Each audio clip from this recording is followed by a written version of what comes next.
So I want to ask you about how a person could get started fractalizing their business. We've talked a bit about this already, but I've just got it in diagram form because that's how I think. Yeah. So can I ask a question before we do that? Yeah. So one is it an existing business? Yes. Right. So It's already, what's happened is it's grown and grown. You've got departments. It's become inefficient. You're not making much money anymore. Right. And you're thinking, these guys are interesting with their fractal idea. How do I get from where I am to a lovely, profitable fractal business that runs itself? How do I get there? Okay. So I'm sort of, the way I'm imagining it is that we've got, in my mind, there are three key areas. You've got sales, you've got design, and you've got production, and they all add value, and we don't have a problem with them, right? But as well as that, you tend to get production control, which we need in a conventional organisation, but really they're not adding value. So you've got production control. You've also got quality control, which again we need in a conventional business, but it's a whole load of extra expense that ought to just be done by them ideally. So we've got that. Where's HR? Well, we've got all the admin departments, So where which are in this big block here. Right. And I probably should be using different colours for these, but anyway. So you've got HR, you've got purchasing, Accounts. you've got you've got finance, accounts, sort of type people. Logistics. You've got logistics. I had some others on my list actually. I had IT. Yes. Just all the sort of support departments. Quality. You've got quality outside I've got that. that. Yeah. So all these people here, quite often they form 50% of the workforce. Certainly 50% of the cost of them. Of the cost, because they're often higher paid. Yeah. So you've got all these people. So where's management and leadership? Well, Where's your management here above, because they're superior. So I've got them above. Oh, really? Along the top. So we've got something like this going on here, okay? And we've suddenly realised that all this stuff has proliferated and we're not making any money. And how would we get to a fractal world? And the ideal fractal world is you've got somebody like a plumber or me, and this is how I get my head around it, who's just here, who's doing sales and design and production, and I don't need production control because I'm just me. I don't need quality control because I've met the customer and I care about what I'm doing. So I don't need somebody to come and inspect me. I don't need HR because I'm not going to have a grievance with myself. I don't need purchasing. I'm doing that myself, and it doesn't take me long. And finance, I do myself. I've got an app on my phone. It's dead easy, so I just do that, send the invoices off, etc. Funny enough, the one department I do miss is IT, because I do struggle sometimes. It'd be nice to have somebody to help me with my IT.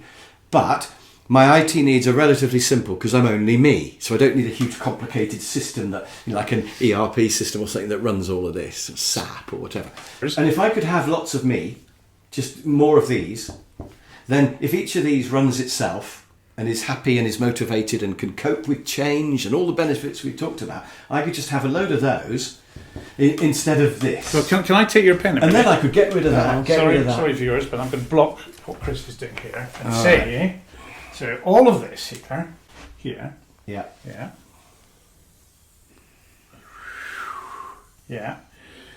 and comes out to customer. Yeah. In terms of quality, that feeds the customer. Delivery, the price on the contract, and control. Okay. Yeah. So QDPC, all of these things go into producing products that go out to customers to satisfy their contracts, and we can measure it through the quality, customer returns, delivery. And all of these are also doing customer. So we can write QDPC, because we can measure each one of these now, can't we? Yeah. Fantastic. Yeah. And we've only this lot here. There's one measure. And we know about profitability on each of these. Fantastic. Because we know what this person's bought and sold and done. Whereas here, who knows how it divides. But that's not really what I want to ask you about. But I know, but I want to just make this point. Okay. Yeah? Because at the moment, this whole lot, we've got one measure. 4 measures. Well, yes, but one quality. for each delivery. thing you've got one. That's right, yes. Yeah. Okay, and now that's broken down into 1, 2, 3, the quality 4, of 5, each one of these, exactly, the profit of each one of these, the delivery of each one of these. Yeah. Brilliant. Okay, that's the point I want to make at the moment. Great, look out for the wire when you go back. That's right. So, my question is, suppose I've convinced somebody that this is brilliant. How do we get from here to here? And I think there might be several ways. And one way would be to take a person, let's say probably from production, and say, Fred, you're going to be a fractal person, and you're going to do your own design and selling from now on. And perhaps it's for an existing product or a new product, but either way, Fred, I want you to do everything. And you can be a little microcosm, and if it works, we'll then take another person and another person, and we'll set up more of these, and we'll just gradually build them up. That's one way. That's one way you could do way. it, isn't it? Yeah. And maybe I should describe all three, and then you can tell me whether they're all options or not. Well, that's definitely an option. Yeah. Another Now, option. Yeah. Okay. So I can always edit out this if it doesn't work. so you've got then. Unless you write on it, then I can't go back. You robbed me then, right at the end. Yeah. So you've got QDPC from Fred. Yes. Now he can sell to an external customer. He can buy from external suppliers.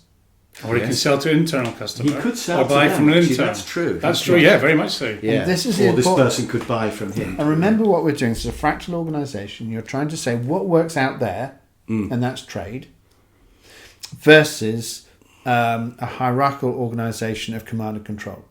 So rather than using instructions and commands from somebody who is your superior or has authority over you, you're letting the mechanisms of an external market, which doesn't require somebody else to be dictating to you, those mechanisms you're bringing inside. Because quality and delivery are felt very keenly by these people. Of course. Whereas Right. here, it's sort of quite detached from, this person down in here. The problem with the measures up here Well, it's actually have for to go everybody. back to management, don't they? And then they have to Yeah. be percolated through to, is it a design problem? Is it a purchasing problem? Did the salesman Yeah. sell the wrong thing? Yeah, so- Is it a logistical problem? Is it a quality Yeah, problem? so they're much more detached from reality Yeah. in their own little roles. So what we've discovered is the measures on this top one are a long way away from where the problem occurred. Yes.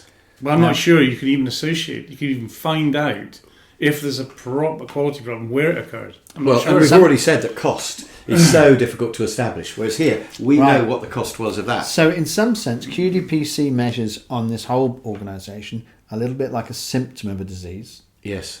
Whereas in a supply chain, it becomes more obvious where the disease is occurring. Yeah. Yeah. If there's a quality problem here, this person, we're going to know it's them. And it will Yes. reverberate Or from relate them this through everyone else. Yeah. And he won't be able to hide it. No, can't hide it. Okay, so that's one way that you could pull it out. You could just take one person and say, and they could have, for example, when I worked for the university, they could say, Chris, we want you to be a freelance trainer. Take me out and say, you decide what you want to train in. You go out and talk to the customers. You design the training courses, deliver them, and we'll split the money in some way. And that's one way you could move towards. So what are the strengths and weaknesses of that way? So you take that way. That way's got a certain benefit because obviously they know the products, don't they? Yeah. Well, but there's also a downside, a weakness to that approach, and that is they also bring the old culture with them, the reductionist culture.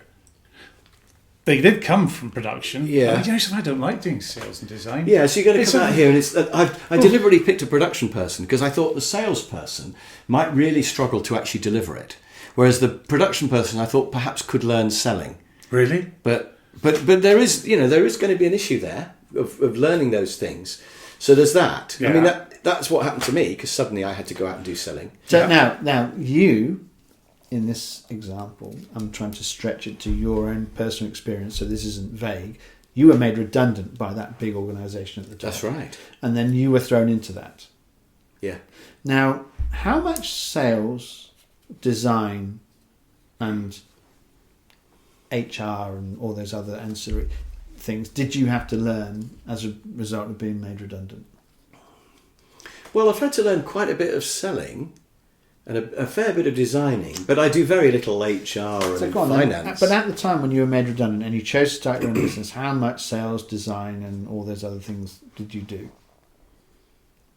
I was doing a little bit of selling anyway. How'd you do that? How do I do that? How did you do that? I just made it up as I went along, really. Right. Mm-hmm. Okay. And I mean, I'd like to claim I'd read one or two sales books on it, perhaps. And the good old days when there was somebody selling your services for you, you lamented because you didn't have to do the selling, and now you do. But you didn't do a lot of it. We had a salesperson as well. I preferred it when I went to see a customer, actually, but we did have a salesperson. Initially. Well, when I worked for the university. Okay. Yeah, and then when I was set free.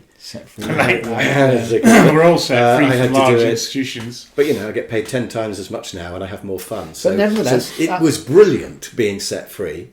Yeah. Didn't feel it at the time because I thought, oh my God, I'm going to have to do selling. Exactly. So this is what I'm trying to explore, is how you felt at the time as an individual being singled out in this sense, and then having to do all these other things, do everything, as you like to say. So if an organisation was doing it and not actually making someone redundant, you mean? If they were saying, congratulations, you've been picked to be our fractal experiment, you'd want to give them quite a bit of help, wouldn't you? Yeah, you would. And perhaps even say, look, if it doesn't work out, you can always go back in there. But try it, because I think you're going to really like it. And you'd probably pick your best person, somebody who's really up for it. Or someone who's a troublemaker like me, and say, all right then, probably you're not happy with the system, come and do this. The problem with the really good people in that production environment is the whole organisation is probably dependent upon them. So you're better off with the troublemaker. Yes. Yeah, not someone who's brilliant at production, but someone who's a bit of an all-rounder. A bit of an entrepreneurial type person, if you can find one, who's probably going to be seen as a troublemaker. Because they're stepping out of their boundaries. Yeah. So you could do it. So that's one way. That's one way. The second way I wanted to just explore with this, really, is